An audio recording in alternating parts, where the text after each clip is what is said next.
Why does the thought of confronting someone make your stomach churn?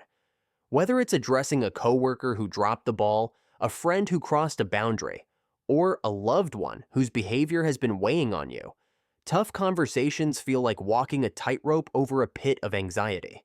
You worry about saying the wrong thing, escalating the situation, or worse, damaging the relationship entirely.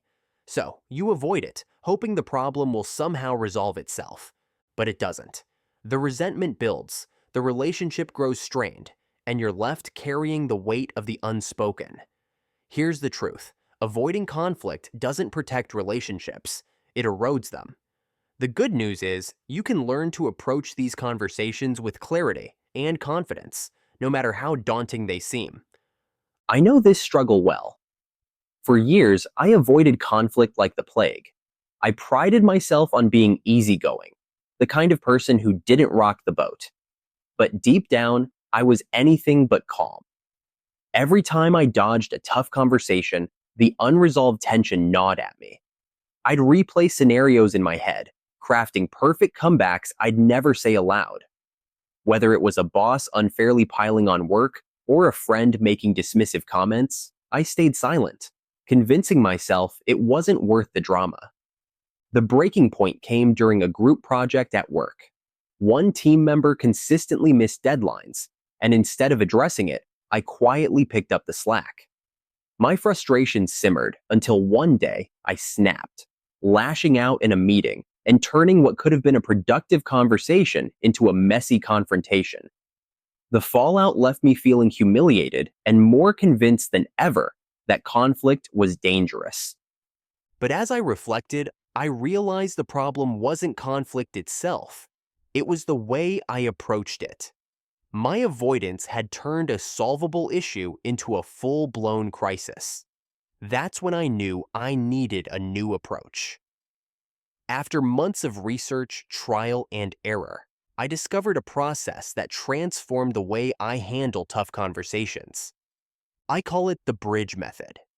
It's a step-by-step framework designed to help you navigate conflict with empathy, clarity, and confidence, without the fear of making things worse.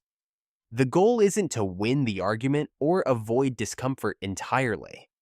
It's to create a constructive dialogue that strengthens relationships rather than breaking them.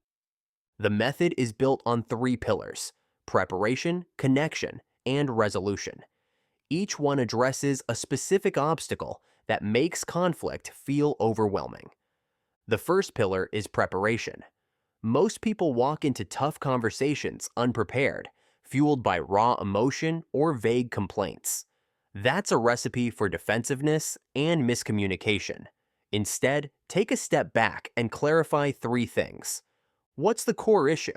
Focus on the specific behavior or event, not the person. What's the impact?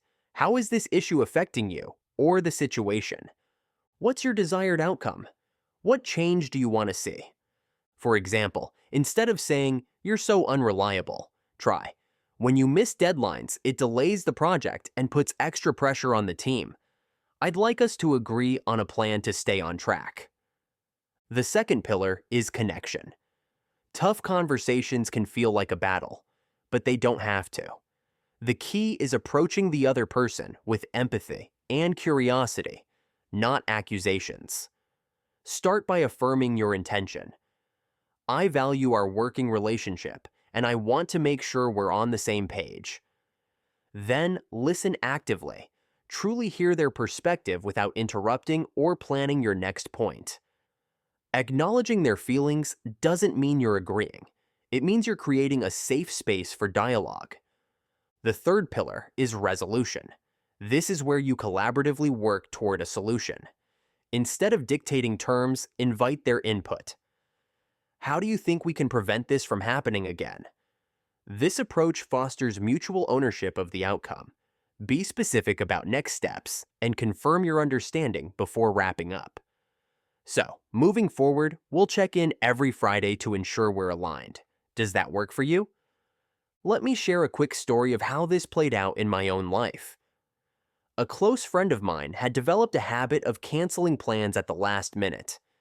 At first, I brushed it off, telling myself they were busy and I shouldn't make a fuss. But over time, it started to hurt. Instead of bottling up my frustration, I used the bridge method. I prepared by identifying the issue, frequent cancellations, its impact, feeling unvalued, and my desired outcome, clearer communication. I approached the conversation with empathy, saying, I know life gets hectic, and I really value our time together. Lately, I've felt hurt when plans change last minute. Can we figure out a way to make things work better? To my surprise, they were receptive and even apologized, admitting they hadn't realized how it affected me. Together, we agreed to be more intentional about scheduling, and our friendship became stronger as a result. Imagine what it would feel like to walk into a tough conversation without fear, knowing you're equipped to handle it with grace. Picture the relief of resolving tension instead of carrying it around like a weight on your shoulders. Envision building stronger, more authentic relationships where both parties feel heard and respected. This isn't about becoming fearless, because let's be honest, conflict is never comfortable. It's about replacing fear with confidence, avoidance with action, and resentment with resolution. The bridge method gives you the tools to do just that. If you've been avoiding a tough conversation, consider this your sign to take the first step. Because the truth is, the longer you wait, the heavier the burden becomes. And the relief you'll feel when you finally address the issue? It's worth every moment of discomfort. Tough conversations don't have to be scary. They can be the bridge to deeper understanding and stronger connections. If this video resonated with you, give it a thumbs up and share it with someone who needs a motivational boost. Don't forget to subscribe for more tips to help you crush your goals. See you in the next video.